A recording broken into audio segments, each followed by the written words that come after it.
morning, everybody. I hope you're all doing well, staying warm. It's got quite chilly here in Manchester the last couple of days. Warmed up a bit yesterday. Hopefully we can keep the warm weather for a little bit longer. I am so glad that we've been able to continue doing this as a webinar. It seems we'll be doing a lot of these if you haven't already done a lot. We are joined this time. It's not just Russell that'll be speaking. Our ETL Global UK partners, MGR, are joining us as well. And we have the tax partner, Jill, that will also be joining us. The webinar this morning should be about an hour. Some of you have sent in questions already, and we'll try and get to as many of those as possible.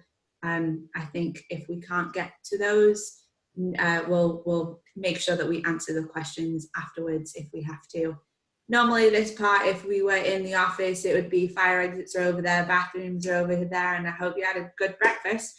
But as we're all at home, I hope you all have a warm drink, and I will give the floor to Russell so he can start going through some of the topics that we're looking at. Bethany. Morning, everybody. Thanks again for joining us this morning.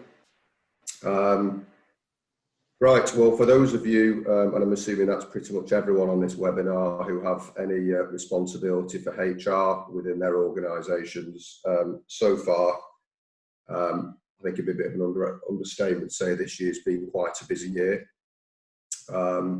Seems like absolutely everything that we have to deal with at the moment has some sort of COVID angle attached to it, whether it's disciplinaries and whether they have to be suspended whilst staff are furloughed, or whether you can hold a disciplinary via Microsoft Teams or Zoom or whatever video link platform we use. Redundancies, of course, dealing with absence management, performance issues which arise from staff working at home and perhaps being a bit more distracted than they perhaps might be in the office. Then we've had lots of new concepts to try and grasp during the course of the year. So, of course, we started off in March with furlough, which was a new word for most of us. Then we had the concept of home working, which admittedly isn't new, but it's not something many of us have probably grasped to the extent that we have done now. Then we had issues where employees were being subject to quarantine rules when they were coming back from overseas travel. Then we had flexible furlough to deal with. Then we've had the job support scheme more recently, excuse me. And then, of course, we've had lots of issues, certainly from the 1st of July when the government guidance changed, where we're all encouraged to return to work, with the kind of natural concerns among some of the workforce, where there was a bit of a reluctance from some to want to come back into the workplace. We're now entering what seems to be another kind of potentially serious phase, if we, or from how it appears from the media, looking at the figures in terms of people in hospital and the number of positive tests being reported about, and that's resulting in excuse me, proposals for additional lockdowns, phrases like circuit breaks and tighter restrictions flying around everywhere. So there is a possibility that certainly some of what I'm going to say today may not apply in the next 24 to 48 hours, particularly if, like me, you're in the Lancashire or Greater Manchester area. So what I've tried to do, there are so many topics to cover, as you can appreciate. It's not possible to cover every single one in a 30 or 40 minute slot. So I've tried to choose, or rather I have chosen those topics which I've been asked a lot about over the last few months, and those which I think are going to continue to be relevant going forward insofar as it's possible to predict. As Bethany alluded to earlier, I'll try to answer some additional questions at the end if you've got some questions that I haven't covered as part of this presentation today. I think there's a live chat function for you to excuse me, post your questions. But if we don't have time to deal with yours or any of them for that matter, don't worry. What I will do is I'll run through them all after the webinar, and then I'll put some responses together. I'll prepare a document and we'll get it sent out to you within 24 hours, so you can see what the responses are. If you'd like to receive a copy of that, then maybe email Bethany or pop something on the chat. I'll let her explain when we finished what the best way of doing it is, in case she doesn't want to be bombarded with 100 emails from everybody. So starting off, first topic I was going to cover is relating to holiday issues. So the first question which would be asked quite a lot is, do you have to pay an employee who's required to self-isolate once they've returned from an overseas holiday? Now, I was initially thinking this might not be that relevant at the moment, given what's happening with the regional lockdowns. But having said that, we have got a half term around the corner, and there is talk of extending that half term with this circuit break for a couple of weeks. And someone did mention to me who'd been overseas a couple of weeks ago that the hotel they were in, and if this was a family without children, said it was absolutely full of British families with children whose kids had been sent home, and they'd decided to take a holiday, believe it or not. So not that you're supposed to do that, but I suspect there might still be some people who are looking to get a bit of autumn sunshine, and this issue might arise. So the first point to bear in mind is the government guidance is always that we should try to be pragmatic and sensible where possible. So whenever you've got an employee who returns from overseas travel, if they can work from home, then obviously, as I think pretty much everyone knows now, if they can do it, then allow them to do it. If they can't, then the starting position from a legal perspective is they're not able to work. And if they're not able to work, then they're not able to perform their part of the bargain under the terms of the contract, and therefore you're not obliged to pay them as employer. There is, however, a Court of Appeal decision, which it wasn't in the context of a COVID situation, but amongst employment lawyers, there is a bit of chatter about whether or not it could be arguably applied to a COVID scenario.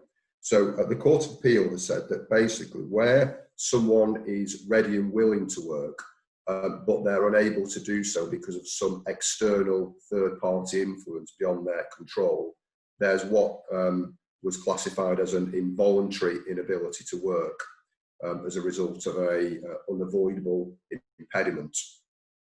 And what the Court of Appeal said, that in that scenario, it's not the employee's fault and they should be paid.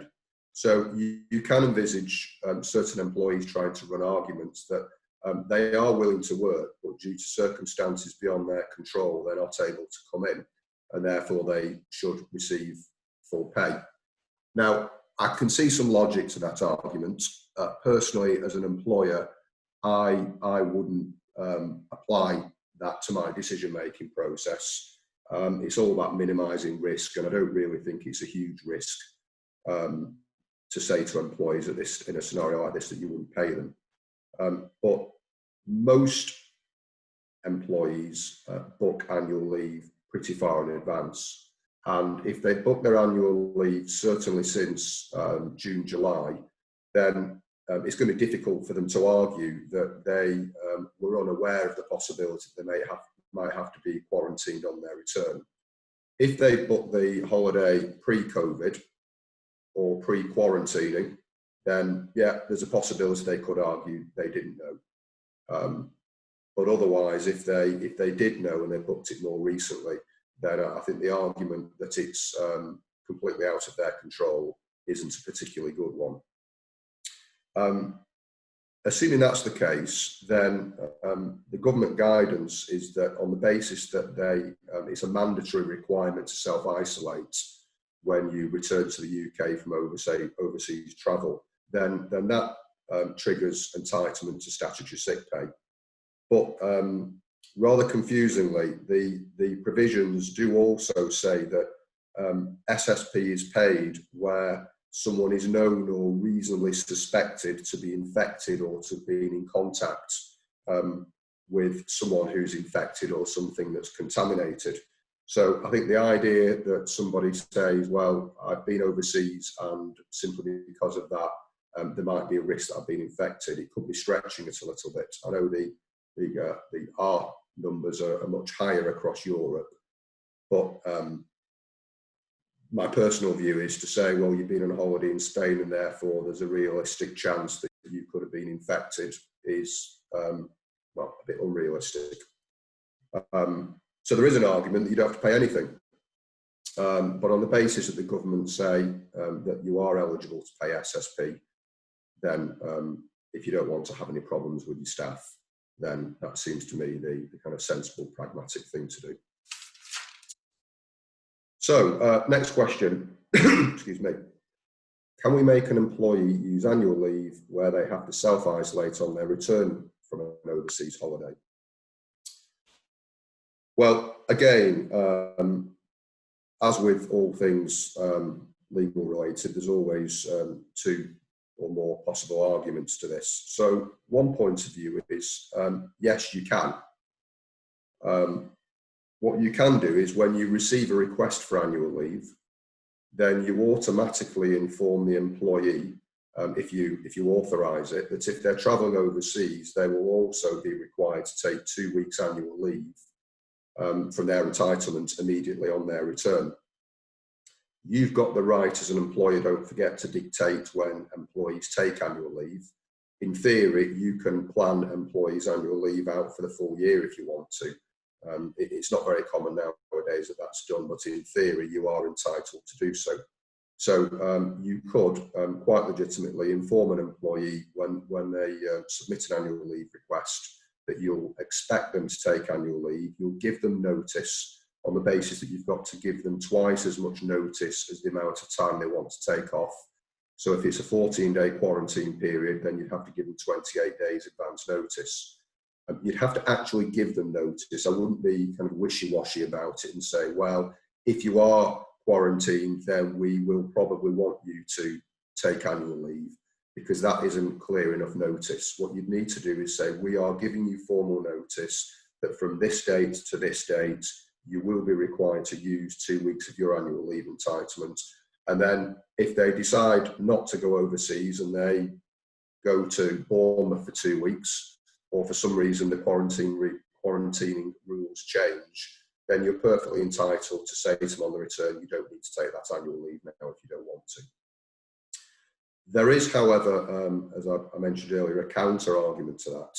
And the counter-argument stems from a European Court of Justice decision several years ago called Parida and Madrid Movilidad. And that, that arose from a scenario where it was a gentleman who worked for a vehicle clamping company in Madrid, booked annual leave, and then was ill during his annual leave period. So he came back from holiday, asked his employer if he could reschedule his annual leave because he'd been too unwell to enjoy it. They said no. It worked its way up the courts and went to the European Court of Justice. And the European Court of Justice basically said that the purpose of having annual leave is completely separate to the purpose of taking sick leave. So sick leave is to rest and recuperate and recover from ill health. Annual leave is to recharge your batteries and have a period of leisure time so you're ready to go back to work feeling refreshed once you've had your annual leave. And the European Court of Justice said, if you've taken annual leave and you're sick during your annual leave, you can't recharge your batteries and refresh because you're recuperating and trying to get better, so you should be allowed to reschedule it. So you can see how that argument could quite easily be translated to someone who is subject to the self-isolation rules, where they say, well, how can we enjoy any leisure time or recharge our batteries if really we're only allowed out of the house for very limited reasons, such as going to the supermarket or the doctors or wherever. So there is some logic to that argument. Personally, I would stick with the former position. and expect employees to take annual leave and give them the formal notice to do it. The government guidance on self-isolating after returning to the UK does say that employees can take paid annual leave, and it does actually advise employers that they have to give the correct amount of notice. So on the basis that the government is saying to employers in their guidance you can do it, then for the time being I'll be inclined to go with that. One scenario I've had only yesterday actually on this topic is a client who was asking me what their options were with foreign workers. So this client has a lot of employees who come from overseas countries and they want to go back at Christmas. And the advice was, we'll notify them if they do want to take 2 weeks at Christmas, then they will be expected to use another 2 weeks of their annual leave entitlement when they return to the UK. I think it's only fair that you notify staff of that, because they might turn around, for instance, and take the view, well, we were going to go back home for a bit longer, but we'll cut our trip a bit short. We still get to see the family, but then we can come back. We can use a bit of our leave during the company's Christmas and New Year shutdown period, and then they've still got some of their annual leave if they choose to use it later on in the year to visit their relatives. So I think the sensible thing to do is notify staff in advance. So not necessarily even wait until an annual leave request lands, but inform staff that if they're thinking about it, then they need to understand that they'll be required to take a couple more weeks of their entitlement to quarantine on the return. And then the last of the holiday issues I wanted to cover is this question of what are our options now we're coming to the end of the annual leave year. Now, I accept some people might not be. Some people's annual leave year might not be the calendar year, it might be the financial year, or it might end in June next year. But from my experience, I'd say probably 80 or 90% of businesses tend to run their annual leave year in line with the calendar year. So where do you stand at the moment? Well, we had a lot of uncertainty earlier in the year about whether or not employees can take annual leave whilst they're furloughed. After some time, it was finally clarified that you can. So I would imagine that most employers who are alert to that have tried to get their staff to use up certainly some proportion of their annual leave entitlement whilst they're being furloughed. The government's also said, however, that where it's not reasonably practicable to take annual leave in the current annual leave year for reasons related to coronavirus, then it is possible for an employer to allow the employee to carry it over 2 annual leave years. So to be clear, it's not a right for an employee to say, I am allowed to carry my annual leave into the next annual leave year. It's a right for an employer to agree to do it. At the moment, or rather prior to this emergency legislation, out of the 5.6 weeks annual leave entitlement, employers were allowed to agree to employees carrying over 1.6 weeks of their leave, but not the first 4 weeks. But now they can carry over the first 4 weeks as well. So it's your decision as an employer. Arguably, you've got to be able to demonstrate, if you're doing it, that it wasn't reasonably practicable for employees to have taken it in the current leave year. What does reasonably practicable mean? Well, if you as a business have experienced a significant increase in demand during COVID, so let's say you're in the care sector or food retail, then you're probably going to have been very busy. So if that is the case and you just haven't had time, or you haven't been able to afford your staff the time to take annual leave, then you could potentially rely upon that as an argument if you wanted to. If you've been badly disrupted by COVID, let's say you've had an outbreak and you've had a lot of staff off and you're trying to make up for lost ground, that would be another good reason why or how you could argue that it wasn't reasonably practicable for certain employees to take all of their annual leave in the current year. You might have a scenario where you've had one person who's a key member of staff who's had to work throughout COVID, and they haven't had the opportunity to take annual leave and they want to, and as a result of that, you're going to prioritise their request at someone else's disadvantage, and that means that someone else can't finish off their annual leave, then again, that would be a valid reason or valid justification, rather, to say it wasn't reasonably practicable for them to take it all in the current year. So if they do carry it over, as I've said, they can carry it over for 2 years. And don't forget what that means is that if they leave at some point during those 2 years and they still haven't taken it, then they will be entitled to a payment in lieu of it. Now, the issue that I tend to come across with clients is not whether or not we can do it. It's rather how can we avoid doing it, because it's just delaying or prolonging the problem until next year. And the simple way around that is, and we are running out of time, but if you've got staff who haven't used all their annual leave, then give them notice now. Give them twice as much notice as the period of time you want them to take off, that you would like them to take annual leave, and they're obliged to take it. You could say you can limit them carrying it over, so you could say, well, we'll agree to you carrying over 1 week or 2 weeks of your annual leave, but you have to take it by a certain date next year. So, for instance, you can carry over 1 week's annual leave, but you must ensure you've taken it by the 31st of March 2021. That, again, is perfectly acceptable. You control it. So if an employee hasn't taken it by then you can simply give them notice that they have to, and you make them take annual leave on over a certain period. So the next issue, that's it for the holiday issues. Moving on to the next slide. Reluctant employees. Excuse me. Now, this is something we've been asked about quite a lot. So it's the scenario where typically from July onwards, when we were told or encouraged to return to work, we had lots of inquiries from clients asking questions like, I've got an employee refusing to come back to work because they're afraid of commuting on public transport, or they are living with someone who is clinically vulnerable.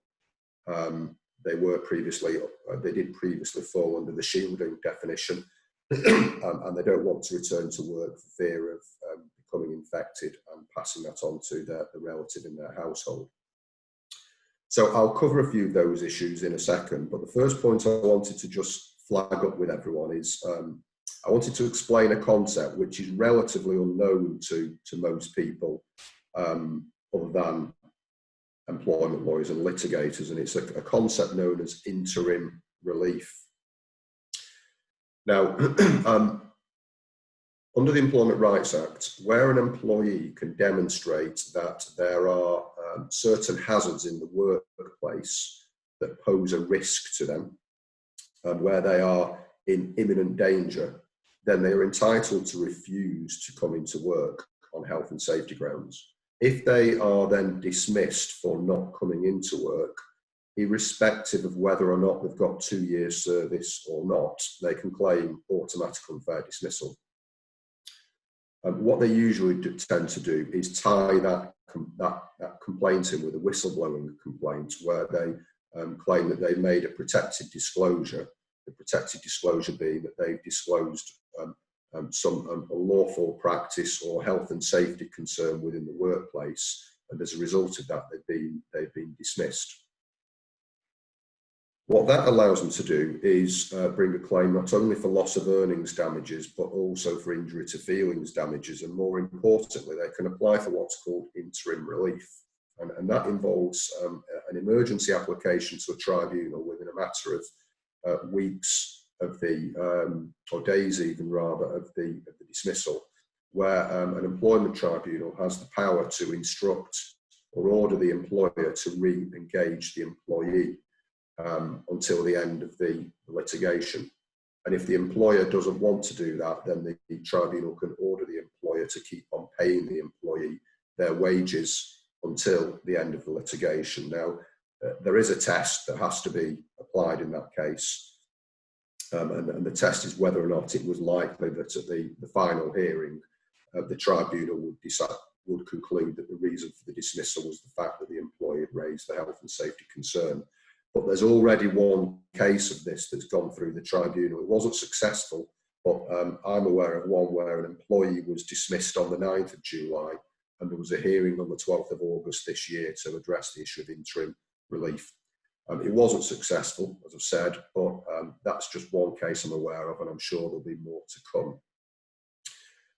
The significance of that is not just to be aware of it, but the fact is the employee doesn't need to demonstrate that there was a real risk. They have to just demonstrate that they had reasonable grounds to believe that there was a health and safety risk. So the threshold is set quite low there, but because of that, from an employer's perspective, what you need to bear in mind is that when an employee raises concerns, you've got to go that extra mile to allay those concerns. So it becomes harder for the employee to demonstrate that they had reasonable grounds to believe they were at risk. So you need to listen to what the concerns are, tell them what you've done to address those concerns, and that way it becomes harder for them to succeed with that type of application. So just a few examples of that. I mentioned earlier employees saying they didn't want to come into work because they were afraid of the health and safety risks posed by travelling on public transport. Now, the way in which the legislation is drafted, even though travelling in on public transport isn't being in the workplace, it is likely that an employee could link the commute to the argument that it's a risk associated with being in work. I think we have to recognise that we're being told there is a heightened risk at the moment. So on that basis, it's not unreasonable for some employees to have a legitimate case to say, well, they think they are at risk if they have to come in on public transport, and therefore they don't wish to do so. I think it depends on which part of the country you're in. Certainly anecdotally, when I speak to clients in London, nearly every one of them says that they're working from home because they normally use public transport to travel into the office and they're just not comfortable doing it. That's perhaps not necessarily the case out in other cities in the UK. But having said that, if you're located, for instance, in Merseyside or Lancashire or Manchester or the North East, then you might take the view that the risk is heightened at the moment, and therefore you still are reluctant to travel on public transport. So what that means is you've got to consider alternatives. So in a situation where an employee says they don't want to come in, then you've got to look at simple things like staggering the start and finish times of the day so that they don't have to travel in during rush hour, or putting on extra car parking facilities so that they can park, so they can drive into work, or they can car share into work, or not insisting that they travel into work every day, maybe alternate days. But it's going to involve a bit of creative thinking like that to address that type of argument. The other example is employees saying that they don't want to come into work because they are in the same household as another relative who falls into a vulnerable category. Now, as I mentioned earlier, the concept of shielding technically doesn't exist at the moment. I think that stopped several weeks ago, but I think there's every chance it might be resurrected in the coming days or weeks. But technically at the moment, if you have an employee who says they're not coming into work because they live with someone who is high risk, then obviously if they can work from home, let them work from home. There's a concept known as associative discrimination, where you can discriminate against a person, an employee, who themselves doesn't have the protected characteristic of being disabled, but they are associated with someone who does, i.e. a family member who they care for. That doesn't apply to the main types of disability discrimination, like the need to make reasonable adjustments, or indirect disability discrimination, or discrimination arising from disability. It only applies to victimisation, harassment and direct discrimination. And I think it's unlikely a claim would arise for those types of discrimination. But one issue I think you've got to give some careful thought to is the argument that compelling someone to return to work in a scenario like that could give rise to an act of constructive dismissal.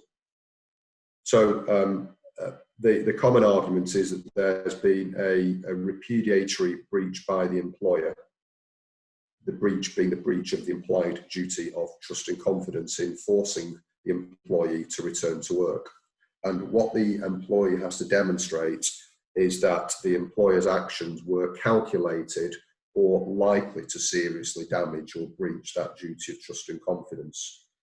So where you're faced with that kind of resistance from an employee who doesn't want to come into the office, my advice would be don't immediately turn around and say, no, not a chance, you must come in. You've got to listen to their concerns, and you've got to try to work out if there is any way around them, first of all. Could they be redeployed into a different role that could be performed from home, and another employee temporarily redeployed into their role, that employee being someone who's comfortable coming into the office. But if there are no alternatives such as that, then at least you're in a better position to argue that you considered everything and therefore you don't feel that it did seriously damage the implied duty of trust and confidence. Okay, so that's reluctant employees. If we then move on to the next slide, which is mandatory restrictions. So first question, what do you pay an employee who is ordered to self-isolate? Well, if someone's ordered to self-isolate, then obviously if they can work from home, let them, and they still receive full pay. Otherwise, if they are ordered to self-isolate, and the scenarios in which that would arise would be if they have symptoms or they've tested positive, someone in their household has symptoms or they've tested positive, they've been contacted by NHS track and trace as being a close contact with someone who's tested positive, or they've returned from an overseas holiday. In all those scenarios, then they're entitled to statutory sick pay. But what you just need to be careful of is you need to have a look, if you do offer contractual sick pay, you need to check the wording of your contractual sick pay terms in the contract or the handbook, just to check whether the scenario of being unable to come into work meets the definition of being incapable, which might then trigger their entitlement to full pay. If they're sent home because someone in the office has come in and received a call from a friend who says, I've been in contact with you and I've tested positive or I've got symptoms. If they haven't been contacted by NHS track and trace, then technically that employee doesn't go home. From experience, speaking with most clients, they usually tend to send that employee home, and they quite often send other employees home so that the office can be cleaned. So in that scenario, because it's not a mandatory requirement under the government guidance, then you would still have to pay full pay. The other point I wanted to flag up with you in relation to the mandatory restrictions is this new criminal offence of allowing employees who are self-isolating to attend work. Now, I appreciate most employers wouldn't be foolish or desperate enough to do such a thing, but there are some out there. So, excuse me, from the 28th of September this year, the government introduced the Health Protection Coronavirus Restrictions Self-Isolation England Regulations 2020. Basically what they say is that anyone who tests positive for COVID, or anyone who's been officially informed by track and trace that they have to self-isolate, must do so. They should notify their employer, and then of course they have to self-isolate as soon as reasonably practicable, either on that day or from the next working day. If they don't, then they are liable for a fine of between £1,000 and £10,000. Once an employer is put on notice of that individual having been instructed to quarantine or self-isolate rather, then if they allow that employee to return, the day after, so beyond the day after they've been told to self-isolate, then they can be subject to a fine of between £1,000 and £10,000. So you need, as an employer, to have a mechanism in place which requires your employees to inform you if they have been told they have to self-isolate. And on the 24th of September, as I'm sure most of you are aware, there was a new piece of legislation introduced which makes it compulsory for employers to have, or to display rather, the NHS QR track and trace poster at the place of work. Excuse me. It's not mandatory for you to make employees to use it, by the way, because there are all sorts of data protection principles that apply to that, which you will be expected to consult with your staff about before you did that. But you are obliged to have the QR code at the entrance to all premises. So next slide is school-related issues. So the issue here is twofold, really. Firstly, what happens when you have a member of staff who tells you that they've received a call from school and their child has to go home to self-isolate because someone in their bubble has been tested positive for COVID? Well, what schools seem to be doing is sending children home, giving it 24 hours to work out who or which pupils have been in close contact with the individual who's tested positive, and then bringing everyone else back into work. So if that happens and the child has been in close contact, that doesn't actually require the employee to stay at home with them, unless the employee's child themselves have symptoms or they've tested positive. If that's the case, then the employee would have to self-isolate for 14 days and they'd be entitled to statutory sick pay unless they're able to work from home. The scenario we come across quite a bit is the employer isn't happy for the employee to work from home because they don't think the employee is going to be able to do much work because of the age of the child, or they don't think it's necessary for the employee to stay at home because the child's old enough to look after themselves. So you've got to apply a bit of kind of common sense to that. The fact that a child's in high school, I don't think necessarily means that you can tell the employee that they must come into work. I think if a child's in year 7 or year 8, the idea of leaving them home alone 5 days a week for 2 weeks is probably a bit unrealistic. The issue you've got to be aware of, though, is that employees have a statutory right to take emergency dependent leave, and that covers this precise scenario. So it's the situation where a parent gets a phone call from school and says they have to come and collect the child. If you dismiss an employee because they refuse to come into work because they are exercising their right to take emergency dependent leave, then even if they don't have 2 years continuous service, they can claim automatic unfair dismissal. Now, the right to take emergency dependent leave is a right to take unpaid leave, and it's the right to take leave or a reasonable amount of leave to make alternative arrangements for someone else to look after the children.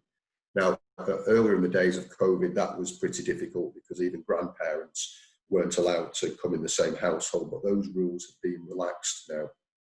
So what there needs to be is some sensible dialogue between the employer and the employee when this scenario arises to find out what's happening, what support networks the employee has to determine how quickly you can get them back into work. But what I would strongly advise you don't do is just simply say, your child's old enough to look after themselves, they don't have symptoms, they haven't tested positive, that means you must return to work.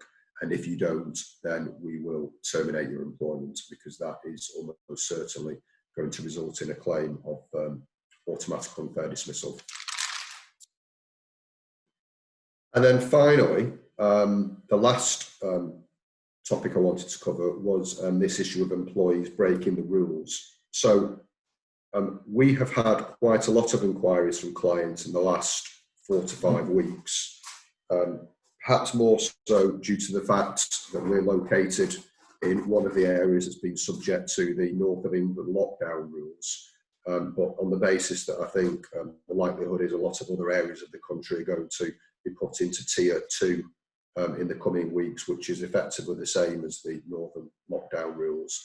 There are going to be tighter restrictions on how employees can behave outside of work on a social basis. So it is possible for you as an employer to take disciplinary action and even dismiss an employee for something that they do outside of work, provided that you can demonstrate that what they have done outside of work has a significant impact of what goes on in work. And what a lot of employers seem to be unaware of, and particularly employees as well, I suppose, is that employees have a statutory duty under the Health and Safety at Work Act 1974, which is to take reasonable care for their own health and safety, but also the health and safety of others who they work for. And they have to cooperate with their employer insofar as it's necessary to comply with their health and safety obligations to protect the health and safety of their employees. So what that means is that if you have employees who are going out breaking the social distancing rules, and then coming into the workplace after you've spent a lot of time and effort putting screens in place and signs in place and moving desks around, and that results potentially in employees having to go home because of potential infections between staff, then you're entitled to take disciplinary action against them. You're also entitled to do that if employees, which again we've had examples of, are out socialising and posting photographs on social media platforms like Facebook and Instagram, with them partying and with their arms around each other and hugging the mates when they're clearly not keeping a metre apart. But what you need to do is a bit of planning in advance of that. And it's not technical, it's not particularly time consuming. But what you need to do is get some instruction or memo or an email will be sufficient out to employees to simply explain to them that you want to remind them that they have obligations that apply to them outside of work as well as inside of work, and explain to them that there are government restrictions and regulations that they're expected to comply with. And if they don't, then it could have an impact on you as an employer, where they could come into work and potentially infect other colleagues, which could have a damaging effect on the business. Or if they're posting images on social media and their social media indicates that they work for you and you think that could damage your reputation, then again, they need to think carefully about what they're doing. So you need to issue an instruction, or rather a reminder, that they need to comply excuse me, with the regulations, but importantly a warning of what will happen if they don't. That being disciplinary action, which could in some circumstances result in dismissal. So if you've got a junior member of staff doing it, then it might result in a written warning or a final written warning. But if you've got senior members of staff doing it, which I have come across instances of that, directors of companies doing it, for instance, then unfortunately for them, they're in a position of trust, and if they're setting a bad example for junior members of staff, then they are more at risk of a more serious sanction being imposed, which in some cases could potentially amount to dismissal. So those are all the points I wanted to cover this morning. Like I've said, there are many more I could address, but I'm running out of time, so I'm going to shut up and be quiet. I can see Bethany laughing at me there. I've not had time to cover any additional questions that might have been posted as I'm speaking. As I've said, pop them in an email to Bethany or leave them on the link, and I will deal with them later on. Thanks very much. Yes, thank you, Russell. Like Russell said, we are running a little bit over time, so hopefully you can stay with us past 11 o'clock. Before I introduce Jill, who has just joined us, I would just like to tell everybody that while we have been in the webinar, the government have announced that London and Essex will be moving from tier 1 to tier 2. and Matt Hancock will be making a statement in the Commons at 11:30, which could possibly impact Manchester and Lancashire. So if any of you are out there in these tiers that may be moving, some of these points may be a little bit more relevant than they would have been 46 minutes ago. So I will leave it to Jill to explain some of the tax implications that businesses are seeing now that we are in this tiered place. Right, thank you, Bethany. Hello, everybody. I'm Jill Springbett, the tax partner at MGR Weston Kay. And this morning, I'm going to be talking about the various schemes and reliefs that have been put in place by the government with the aim of supporting employers and encouraging them to keep on employing their staff and paying them throughout the coronavirus pandemic. I'm going to be talking about the latest on all of the support schemes, as well as touching on some other related matters, including changes to the statutory sick pay scheme and a recent announcement from the Revenue where they've been surprisingly generous for them about employees claiming for the extra costs of working from home. I'm going to start with outlining the job support schemes. I'm going to start with an overview and then I'm going to go into a bit more detail, but I would mention that there is still not a lot of detail available. The Revenue are working on the guidance, and I was in a meeting yesterday with the guy who's organising this at the Revenue, and he said they're working day and night, which made my heart sink because that rather implies it's not going to be very simple. It's not going to be very short, it's going to be complicated. So anyway, to start with what we know already, an overview of the schemes. The job support scheme was announced in September, and it's the second phase in the support measures around coronavirus. The aim of this scheme is to support viable jobs, and they've made it very clear that there has to be some work for the basic job support scheme, but it's just that there's a recognition that there may not be enough demand at the moment for an employee to be working full time. So it applies from the 1st of November. The initial scheme expires on the 31st of October, and the job support scheme takes over from that. But as I mentioned, it's not as generous as the job retention scheme, the initial scheme, and we're still waiting for the detail. But I will give as much detail as I can. And then on the 9th of October, there was an expansion to the job support scheme announced. And this is to protect businesses where the premises have been forced to close because of a need to control the spread of COVID. And there are very specific rules. So for example, this doesn't cover where a business has been told to close because there is an outbreak on its own premises. It's got to be for the area. It's not very clear how it will work with the original job support scheme, but they do work hand in hand, supposedly. The overlap is probably what the Revenue are working on. And as I say, it gives additional support to businesses that are not able to work at all during the lockdown.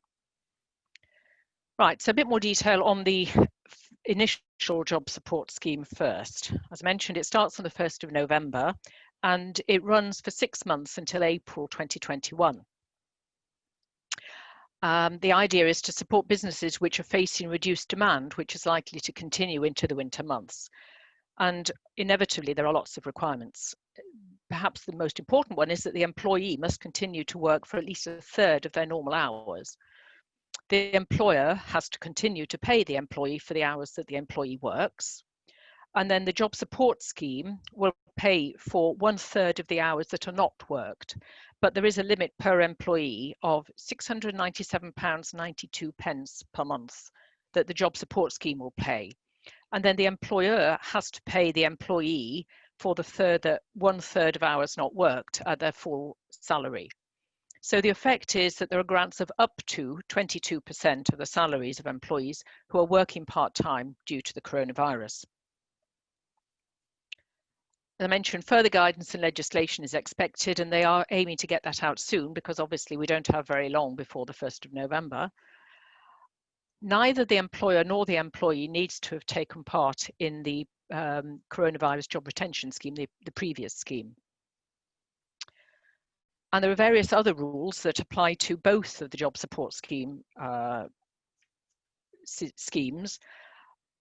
For example, large businesses can claim, but they must show that their turnover now is lower than it was before COVID. And also the revenue expect that large employers won't be making dividend payments or buying back shares. Neither of those two rules apply to small and medium businesses who can claim under the job support scheme. Right, moving on to the expanded scheme. As I mentioned, it is expanded to support businesses, and I quote, legally required to close as a direct result of coronavirus restrictions. And those are the only businesses that can claim under the expanded scheme. Any other business has to claim under the basic scheme. So from the 1st of November, HMRC will pay 2/3 of an employee's salary when they can't work. There's a limit of £2,100 per month per employee. And in this scheme, the employers don't have to contribute towards the wages, but they can if they like, if I understand. But they do have to make the payment to the employee first and then reclaim it from the government. There is going to be an online portal available from the early December. And the employers do still have to cover the national insurance and pension contributions. There's also other requirements, such as that employees must be off work for a minimum of 7 consecutive days. Then they can return to work, but there has to be this minimum days off work. I think it's likely that pubs, clubs and restaurants will be the ones who are likely to claim first. I understand from reading the guidance that's come out so far that if it remains open to provide takeaway service only, the scheme will still be available for staff who can't work because the whole restaurant isn't open. And as I mentioned, it will work alongside the JSS, and it will be available again for 6 months from the 1st of November. For both of them will be a review point in January, but quite what that means, nobody knows yet. When it comes to calculating the amounts payable, it looks like it's going to be very complicated, much as it was under the partial furlough scheme. And so there'll be the same usual wages calculation, and the underlying pay and hours will be those that were before the furlough scheme adjustments. So then more guidance is expected. One of the criticisms of the job retention scheme was that because it was put together in a hurry, it was very much open to fraud. And the revenue are aware of this. They are attacking the fraud in relation to the job retention scheme and also mistakes, which I'll come on to in a little while. But they're designing the new support schemes with compliance and checks in mind. And the guidance is making this all very clear. So, for example, the intention is that the employees will be told by HMRC directly that their employer has made a claim, so that they make sure that the employee gets the money and the employer doesn't keep it. Incidentally, I'm sure Russell will agree, employers must agree the new working arrangements with their staff and notify the employee in writing. And I stress that the scheme is to help to support viable jobs, businesses which are suffering now, but which anticipate a recovery post-COVID. And any claims should be made on that basis. So I think a lot of people were making claims under the job retention scheme, which were outside the spirit of the scheme, and they are going to be pursued. So before making a claim under the job support scheme, one should satisfy oneself that that one falls within the intention of this particular scheme. All right, that's what I wanted to say about the job support scheme. I shall now move on to the job retention scheme, which, as I mentioned, is going to come to an end in October. Now, as I also mentioned, the revenue consider that there were lots of erroneous claims, whether deliberately or in error. And we're now nearly at the deadline for correcting claims that were made wrongly under the job retention scheme. The scheme was complicated, and it is very easy to make a mistake or make a claim in error. And the revenue consider that up to £3.5 billion has been claimed incorrectly and paid out, whether through error or fraud. And so given the amounts involved, they are definitely going to be looking at this in detail and putting significant resources into clawing back as much as possible of this 3.5 billion that they've calculated, as well as charging interest and penalties. The penalties will vary depending on whether it was carelessness or deliberate, and there have already been some arrests where they've decided that there was significant fraud. They're investigating 27,000 high risk cases. That was a figure given in September. I'm sure the figure's gone up. And there have also been at least 8,000 calls from employees reporting their employers to a hotline where the employer was forcing them to work when they were supposedly on furlough. So the revenue are putting a lot of resources into this. And this will catch people who have made mistakes as well as those who've done it deliberately. Now, there is a deadline of the 20th of October for reporting if you received an amount that's not due. So if you've not already done it, I urge any employer who's made a claim under the job retention scheme to check that their claims are correct. Because if they're not, then if you make a self-report by the 20th of October, then you won't get any penalties. But after that, then you do risk penalties if there have been errors. I should also mention that where an error has been made very recently, so for example, you've overclaimed or you've received more than you should have done, then you have 90 days after the claim or the receipt, if that is later than the 20th of October, but the default reporting deadline is the 20th of October. Right, I shall now move on to the job retention bonus, which flows out of the job retention scheme. It's a one-off payment of £1,000, which is paid for every employee for whom the employer made a valid claim under the job retention scheme, and the employee was employed all the way through to the 31st of January 2021. Again, there are lots of requirements, and one of them is, perhaps the key one, is that employees must be paid at least £1,560 in total in the period between the 1st of November 2020 and 31st of January 2021. You can take into account payments that have been made under the extended job support scheme grants, so where an employee hasn't been able to work and the extended scheme has given them has given the employer the money to pay the employee, that does count apparently. The bonus will be taxable as income of the employer and doesn't actually have to be paid over to the employee.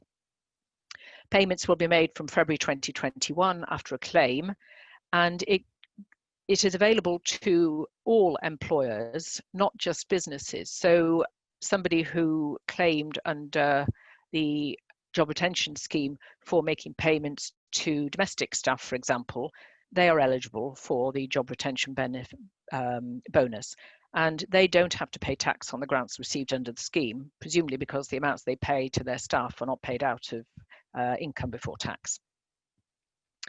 And of course, there are lots of requirements. For example, the employer has to have a UK bank account and have complied with their PAYE and RTI obligations. So it's quite interesting, I think, the way that the revenue are using all of these schemes to try and get people to recognise that it's a good idea to comply with their tax obligations.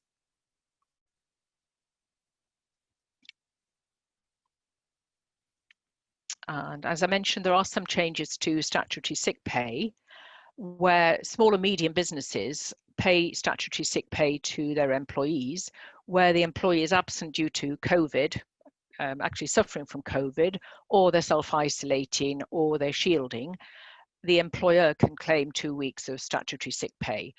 I'm just putting this out there. There are conditions, but I'm not going to go into detail.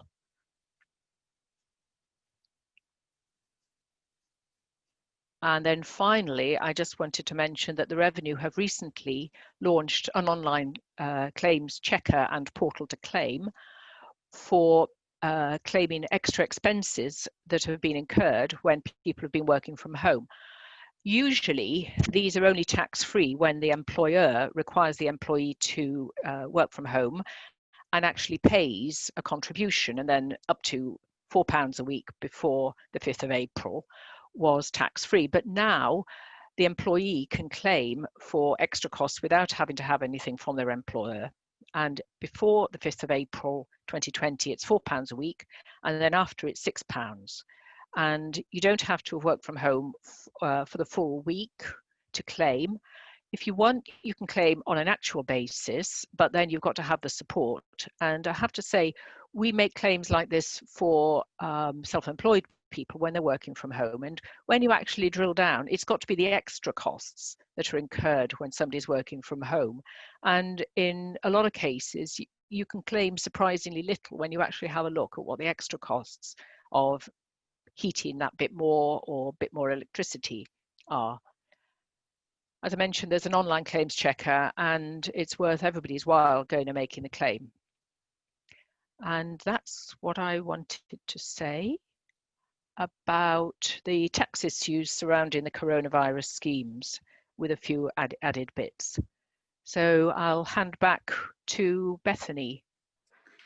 Yes, thank you, Jill, for that, for your time this morning. We are very glad that you were able to join us today. Thank you so much, and we all hope that you have a great rest of your week and a lovely weekend. Thank you for joining us.